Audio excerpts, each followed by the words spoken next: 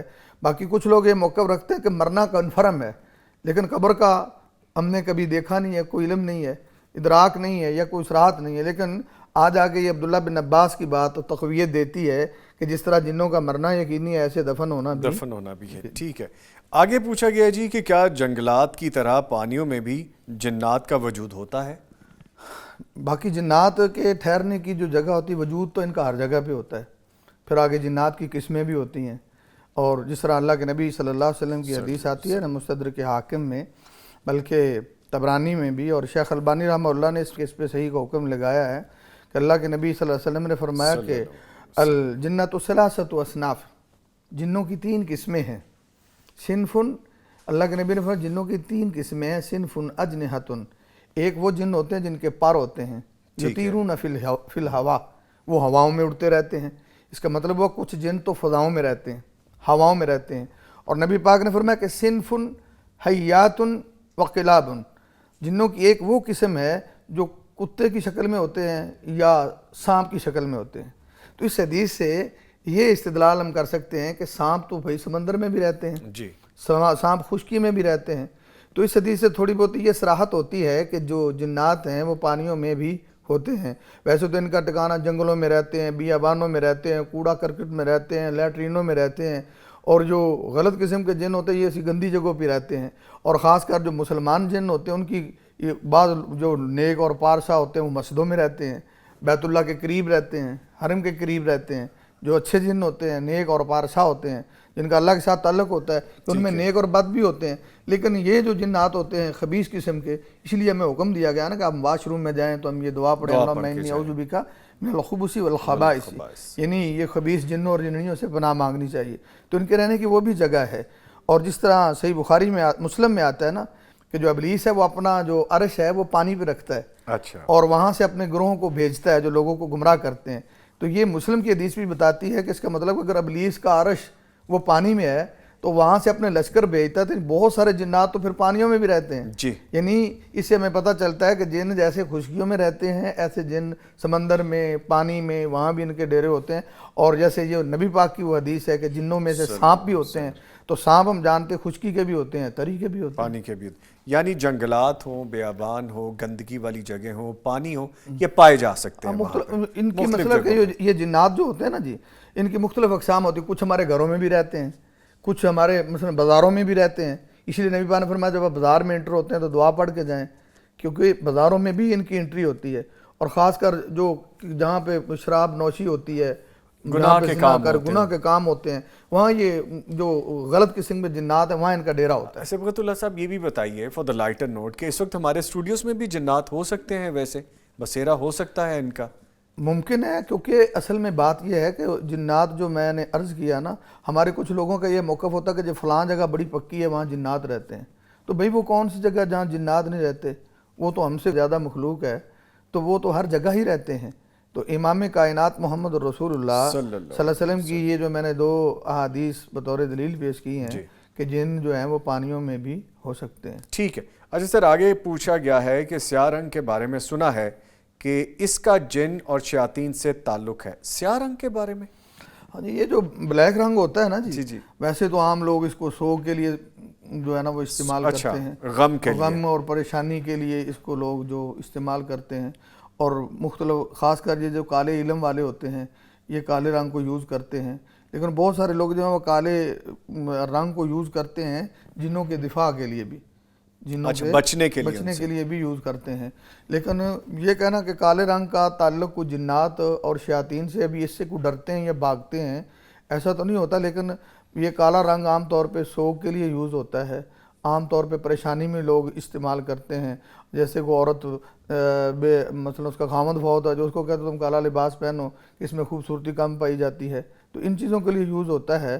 باقی جنات اور شیاطین یہ جو کالے علم والے ہوتے ہیں ان چیزوں کو وہ یوز کرتے ہیں. اچھا, ویسے اس کا جیسا آپ فرما رہے ہیں کہ کویسچن کے حساب سے کہ سیاہ رنگ کے بارے میں سنا ہے کہ جن اور شیاطین سے تعلق ہے, ایسا سچ نہیں ہے, لیکن جو اس کا غلط استعمال کرتے ہیں جادو جنات والے, جو عمل کرنے والے عمل لوگ کرنے کے لیے وہ استعمال کیونکہ جو عمل ہوتے ہیں نا جی, انہوں نے عمل کرنے کے لیے کسی جنہوں نے یہ شیاطین مقید کیے ہوتے ہیں بڑے کفر کے بعد, جنہوں نے جس کو یہ موکل کہتے ہیں یا ہمزاد کہتے ہیں, ان کے ذریعے ہمارے گھروں سے کپڑے چراتے ہیں نا, پھر ان پہ عمل کیا جاتا ہے. پھر ان کو یہ ہوتا ہے کہ کون سا کپڑا چلایا جائے جس پہ زیادہ عمل ہو. سفید کپڑے پہ زیادہ عمل نہیں کرتے, بلیک کپڑے پہ زیادہ عمل کرتے ہیں. تو یہ بات کو تقویت مل جاتی ہے ویسے سیاہ رنگ کے حوالے سے. ٹھیک ہے, عموماً کہا جاتا ہے کہ بیری کے درخت کے نیچے جنات کا بسیرا ہوتا ہے, کیا یہ درست ہے؟ ہاں, بعض لوگوں کا یہ موقف ہے کہ جو بیری کا درخت ہوتا ہے نا وہاں جو نیک جن رہتے ہیں, اور کچھ لوگ تو بیری کے بارے میں کہتے ہیں کہ یہ بڑا برکت والا درخت ہے, جس گھر میں وہاں وہ امن قائم ہوتا ہے, اس کو کاٹنا نہیں چاہیے, یہ جنت کا درخت ہے. کیونکہ وہاں بھی ایک بیری ہے جس کو سدرۃ المنتہا کہتے ہیں, جہاں جا کے ہر چیز رک جاتی ہے. جو اوپر سے احکام آتے ہیں وہاں رکتے ہیں, نیچے سے جاتے ہیں وہاں انتہا ہوتی ہے ہر چیز کی. تو کچھ لوگ اس بیری کو سامنے رکھ کے کہتے ہیں کہ یہ جنت سے آیا ہوا درخت ہے, لیکن وہ اور درخت ہے, یہ اور درخت ہے. تو بیری کے نیچے جنات کا بسیرا ہونا یہ ممکن ہے. اور بیری کے نزدیک ویسے تو بیری کے درخت کا ہم دیکھتے ہیں حدیث میں کہ جب مردے کو غسل دیتے نہیں پانا کہ بیری کے پتوں سے دے دیں. کسی بندے کو مسلمان کرنا ہو اس کو بیری کے پتوں سے پہلے غسل دیں, کسی کو تو پھر اس کو کلمہ پڑھائیں. یا بیری کے پتوں کا حدیث سے یہ بھی ہوتا ہے کہ اس کے ساتھ علاج بھی کیا جاتا ہے. بیری کے پتے علاج کے لیے بھی مفید ہیں.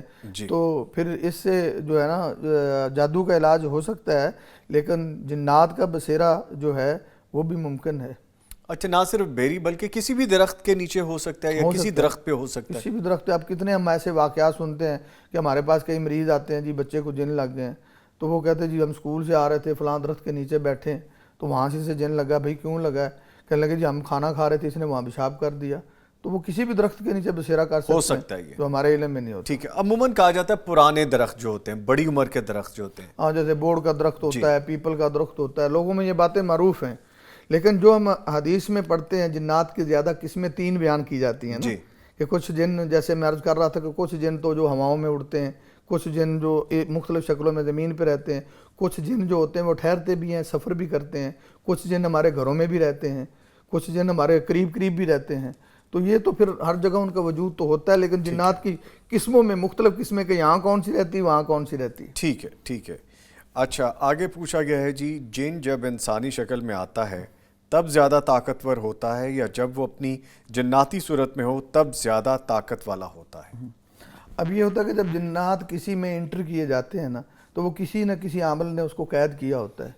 تو جب وہ قید کے مقید کیا ہوتا ہے نا تو اس پہ اس نے کافی پابندیاں لگائی ہوتی ہیں. اس میں وہ اس کی جو وہ قوت اور وہ پاور نہیں ہوتی جو جن میں اپنی اپنی اصلی صورت میں ہوتا ہے نا, تو زیادہ پاورفل ہوتا ہے. اچھا, جب کسی میں ہاں ایک اور ہوتا ہے طریقہ کار. بس اوقات کچھ عامل یوں کرتے ہیں کہ ایک جن اس نے قید کیا ہوا ہے, مقید کر رکھا ہے, جس کو ہمزاد کہتے ہیں, اس کے اوپر اپنا وہ عمل کرتے ہیں. تو جو عمل شدہ جانور عمل شدہ جو جن ہوتا ہے جب وہ کسی میں انٹر کیا جاتا ہے نا اس کی پاور اور ہوتی ہے عام کی نسبت. ٹھیک ہے, ٹھیک ہے.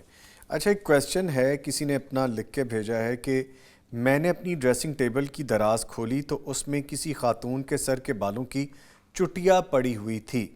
میں تب سے بہت زیادہ خوف میں مبتلا ہوں, میرے سر اور باقی جسم میں درد رہنے لگا ہے. براہ کرم اس کی حقیقت سے آگاہ فرمائیں اور یہ بھی بتائیں کہ اس کا علاج کیا ہے. جی, یہ بہت دفعہ ہو جاتا ہے گھروں میں بھی, اور لوگ اس ظاہر یہ پریشانی کا سبب بھی ہوتا ہے کہ یار یہ میں دراز میں کیسے آ گیا. اب یہ سوچنے والی بات ہے نا جبکہ میں نے خود نہیں رکھی, گھر کے کسی فرد نے نہیں رکھی. مطلب کہ فار ایگزامپل یوں ہوتا ہے کہ لاک میں نے خود کیا ہوا ہے جی, تو یہ اندر کیسے آگے چٹیا کے بال کیسے آ جاتے ہیں. بسا اوقات ہمارے گھروں میں بھی ایسے ہوتا ہے جو بیڈ کے نیچے سے تویز نکل آئے ہیں. بسا اوقات یوں بھی ہوتا ہے کہ اوپر برتن پڑا ہوتا ہے اس میں تویز ہوتے ہیں, تو وہ گھر میں ایک لڑائی کا سما بن جاتا ہے کہ یہ جادو کون کر رہا ہے. جی جیسے یہ بھائی پریشان ہوئے کہ میرے دراز میں وہ چٹیا کیسے آ گئی. تو اب اس میں ایک بڑی چین ہے ان عاملوں لوگوں کی جو عامل بیٹھے ہوتے ہیں نا. تو یہ جتنے بھی گھروں سے یا یہ دراز میں بال پڑے ملتے ہیں نا, ان پہ انہوں نے جادو کیا ہوتا ہے. تو کوئی اتنا عامل پاورفل نہیں ہوتا کہ وہاں سے ایسے بال پھینک کے اور سیدھے دراز میں آ جائیں, اور وہ بھی لاک شدہ اور لاک شدہ میں. اتنا بھی پاورفل کوئی عامل نہیں ہوتا کہ وہاں بیٹھا تویز یوں پھینک کے اور ہمارے گھر میں آ کے گر جائے اور ہمارے بیڈ کے نیچے آ کے پڑ جائے یا کسی برتن میں جا گرے. اصل میں بس سم ٹائم لوگ پریشان ہو جاتے ہیں. ہماری چھت پہ ہم صبح اٹھے تھے تو وہاں تو انڈے ٹوٹے ہوئے پڑے ہوئے تھے, سارا گھر ہی پریشان ہوتا ہے یہ انڈے کہاں سے آ گئے ہمارے گھر. وہ اللہ محلے سے پوچھنے لگ جاتے ہیں یہ کس نے پھینکے ہیں. اصل میں وہ کچھ لوگوں کو اتنا علم نہیں ہوتا ہے. جن لوگوں نے جو حمزات اور موکر رکھتے ہیں یہ ان کے ذریعے پھینکے جاتے ہیں. یہ چٹیا بھی اس کے ذریعے پہنچتی ہے. یہ ممکن ہے کہ ڈرا میں چلی جائے, جنات کے ذریعے ایسے ہو جاتا ہے. اچھا, جنات کے ذریعے پہنچائی جاتی ہے. اور یہ تویز اور یہ گھر میں خون کے چھنٹے یا پانی کے چھنٹے یہ سارے کے سارے حمزات کے ذریعے ہوتے ہیں. جو انہوں نے جن ہوتے ہیں ان کو یوز کرتے ہیں, استعمال کرتے ہیں. حالانکہ جنوں پہ اللہ کے نبی صلی اللہ علیہ وسلم پہ جن کتنے ایمان لے کے آئے تھے, لیکن نبی پاک نے کبھی کسی جن کو مدد کے لیے استعمال نہیں کیا. جنگ بدر لگی یہ تو نہیں نبی پاک نے کہا بھی تم بھی آنا. نبی پاک نے جنوں سے کبھی مدد نہیں لی. اس لیے ان کو دوست بنانا, یہ دوست ہوتے ہی نہیں ہیں جن ان کو دوست بنانا. تو یہ بڑے کفر کے بعد جو قید کرتے ہیں تو ہمارے گھروں میں سم ٹائم کو نئی نویلی دلہن گھر میں آئی ہوتی ہے نا, سارے اس کے پیچھے پڑ دے یہ جادو کر رہی ہے. خاص طور پہ یہ باتیں بہت زبان زدہ عام ہو جاتا ہے نا, اس بیچاری کو پتہ ہی نہیں ہوتا. ہاں یہ ہوتا ہے کہ اس کی شادی ہوئی ہے تو ممکن ہے کسی اور کو رشتہ دیا اور انہوں نے نہ دیا تو وہ جادو شروع کر دیتے ہیں کہ اگر ہمیں نہیں دیا تو یہ وہاں بھی نہیں بسے گی. یوں ہوتا ہے اس زمانے میں, ایسا ظلم ہو رہا ہے. تو یہ ساری چیزیں جو پہنچتی ہیں یہ حمزات اور موکل کے ذریعے پہنچتی ہیں. ایسے نہیں ہو سکتا کہ کوئی بندہ آگے رکھتا ہے, ہوتا ہے کبھی کوئی بندہ بھی رکھ جائے, ایسے بھی ہو سکتا ہے, لیکن زیادہ تر یہ جنات کو یوز کرتے ہیں جس کو حمزات اور موکل کہتے ہیں. تو وہ جو بال کی چٹیا آتی ہے اس میں یہ ہوتا ہے کہ اس نے کوئی عمل کیا ہوگا, تو اس پہ اگر عمل ہو سکتا ہے وہ کسی ان کے گھر والے فرد کا ہو یا کسی کا بھی ہو, کوئی بھی ہو سکتا ہے. اچھا سر اس میں دو چیزیں ہیں نا, ہم کم ٹو دا ٹاپک اس پہ یہ بات کر لیں کہ اس کا مطلب ہے کہ جادو ہے, یہ کنفرم ہے. ہاں جادو ہوتا ہے کہ اگر وہ بند ڈرا میں, لاک ڈرا میں کوئی چیز آئی ہے چٹیا تو یہ کسی نے جادو کیا. اب اس کا حل کیا ہے, وہ علاج اگر پوچھنا چاہیں. اب اس کا حل یہ ہے کہ اگر وہ کہتے ہیں کہ بھائی میری طبیعت خراب رہتی ہے تو اس کے لیے اسے یہ چاہیے کہ کثرت کے ساتھ معوذتین پڑھے. معوذتین صبح و شام 21 دفعہ پڑھ لے. جی. یا سورۃ فاتحہ ہے اس کو 21 دفعہ پڑھے, 3 پھونکوں کے ساتھ پڑھ لے. 7 دفعہ پڑھے 1 پھونک مارے, 7 دفعہ پڑھے 1 پھونک مارے, 7 دفعہ پڑھے 1 پھونک مارے. ایسی ہر کل کو 4 بھی کل پڑھ سکتے ہیں, 2 بھی. 7 دفعہ پڑھے 1 پھونک مارے, 7 دفعہ پڑھے 1 پھونک مارے. تو اس کے ذریعے بھی علاج ہو سکتا ہے. اگر وہ بھائی کوئی 1 ہفتہ یہ عمل کرتا رہے گا تو اس کی کیفیت ٹھیک ہو جائے. بھائی ہے یا بہن ہے جو بھی ہے, تو فگر جو ہے عدد 7 کا رکھیں. مطلب یہ وہ ان اللہ وطر یحب الوطر, اللہ جو ہے نا ایک چیز اتفاق کو پسند کرتا ہے. تو اس میں اس لحاظ سے بھی اچھا ہوتا ہے. اور کتنے دن کریں یہ؟ اگر یہ 11 دن کرے تو ٹھیک ہے. ٹھیک ہے, چلیں ٹھیک ہے جی. جتنے سوال تھے وہ سارے ہم نے شامل کر لیے. اس کے ساتھ ہی میں اپنے معزز مہمانوں کو شکریہ ادا کروں گا. محسن احسن بلالی, آپ تشریف لائے, آپ کہنے کا شکریہ. ان کے ساتھ مولانا صبغت اللہ احسن صاحب, سر آپ تشریف لائے, آپ کے بھی آنے کا شکریہ. لے جی, پروگرام کا وقت ختم ہو گیا ہے. اگر آپ کوئی سوال پوچھنا چاہتے ہیں, اپنی رائے سے آگاہ کرنا چاہتے ہیں, ہمیں ضرور لکھ بھیجیے. ہم یقیناً اس پہ سوچیں گے بھی اور اس پہ عمل بھی کرنے کی کوشش کریں گے. اس کے ساتھ ہی نوید نظامی اور میری پوری ٹیم کو اجازت دیجیے. پھر ملاقات ہوگی, تب تک کے لیے اللہ حافظ.